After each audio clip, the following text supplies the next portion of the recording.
এসব কি শুনতেছি সুন্দরী? হ্যাঁ, মানুষ এইরকম জুলুমবাজ হয়? কি কথা করছেন ভাই? ওই যে মেরুন সর্দার, সে নাকি তোমার ছাগল কক্ষ করেছে, তারপর আবার সে ছাগল নাকি গর্ভবতী। কি আর করা যাবে ভাই, আমার ঋণের কিস্তি বাকি পড়েছিল। সুদের টাকা বকেয়া পড়লে গরিবের সাথে এরকম জুলুমবাজি করা লাগবে? সে না নিজেকে গরিবের বন্ধুকে জাহির করে? গরিবের বন্ধু তো সকলাই রে ভাই, কিন্তু কিছু করার নাই তো। আমি যে ধরেন যে ঋণের টাকাটা যে মানে যে তার কাছ থেকে লিছি, তাই না, সেটা তো অস্বীকার করার কোনো উপায় নাই কো। টাকা নিলেই কি তোমার ছাগল ক্রক করবি? আরে দেশে কি কোনো আইন কানুন নাই? এর একটা শক্ত বিচার হওয়া দরকার। না না ভাই, থাক, ভেজাল করার কাম নাই, তাই না। আমার বরকিটা তো ফেরত দিছে। আরে না, খালি এই বকরি ফেরত দিলে হবি না। তোমার সাথে যে অন্যায়টা করেছে তার একটা শক্ত বিচার হওয়া দরকার। কি কও তোমরা?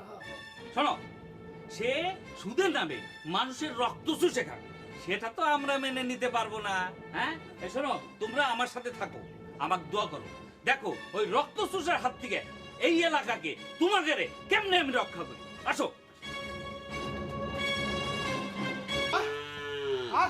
আমার দুধ ভাত খাওয়া বন্ধ করবি, আর উনারা খাবে হচ্ছে দুধ ভাত, উনারা খাবি গোস্ত ভাত। কত বড় সাহস! হ্যাঁ, পুরো মাঠটা মাঠ না ফাটাই তো আমার গায়ের রাগে মিটতেছে না। ভাই, কি হয়েছে তোমার? হ্যাঁ, একা একা কার সাথে কথা কতি যাও?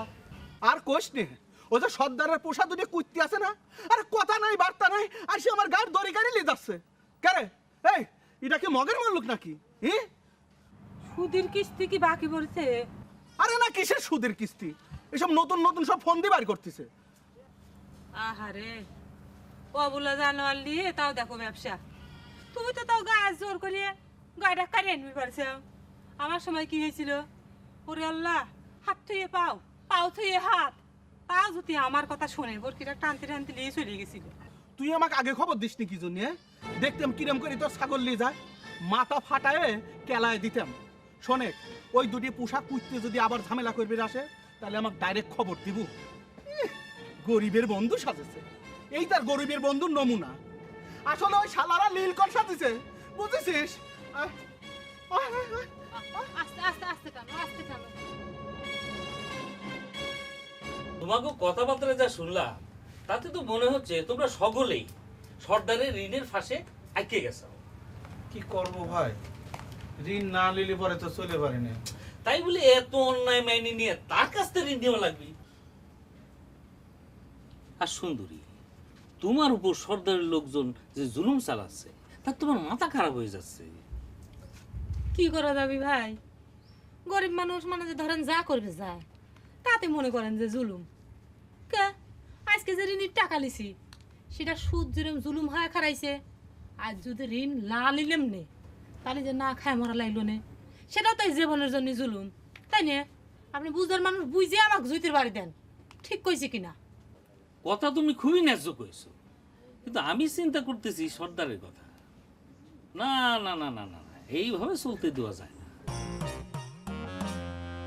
তোমরা খালি আমাকে দোয়া করো, সামনের ইলেকশনে আমি যদি মেম্বার হওয়ার পারি, তাহলে তোমাকে সকলের ঋণের ফাঁস থেকে আমি তোমাকে রক্ষা করব।